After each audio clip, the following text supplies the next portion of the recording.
ভারতীয় ক্রিকেটের পোস্টার বয় Virat Kohli test cricket থেকে অবসরের গুঞ্জন নিয়ে অবশেষে ভাঙলেন নীরবতা। টাইমস অফ ইন্ডিয়ার এক প্রতিবেদন অনুযায়ী বিসিসিআই এর সঙ্গে সরাসরি কথা বলে নিজের অবস্থান স্পষ্ট করে দিয়েছেন কিং কোহলি।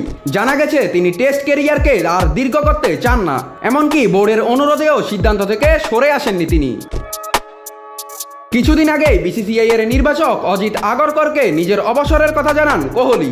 এরপরই চিন্তায় পড়ে যায় ভারতীয় ক্রিকেট বোর্ড, কারণ এর আগে টেস্ট ক্রিকেট থেকেই অবসরের ইচ্ছা প্রকাশ করেছিলেন রোহিত শর্মাও। ফলে জুন মাসে ইংল্যান্ডের বিরুদ্ধে 5 টেস্টের সিরিজে ভারতীয় দলের জন্য বড় ধাক্কা হতে পারে এই দুই অভিজ্ঞ ব্যাটারের অনুপস্থিতি।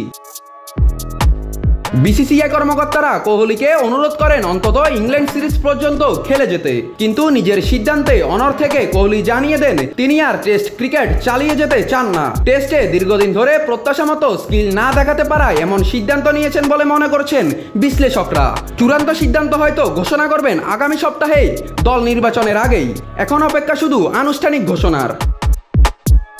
বিরাট কোহলির মতো কিংবদন্তি ব্যাটারের টেস্ট ছাড়ার সিদ্ধান্তে ক্রীড়া জগতে নেমেছে আলোড়ন। এখন দেখার বিষয় কে হবেন তার বিকল্প। নাত রাহুল, নিউজ না স্পোর্টস।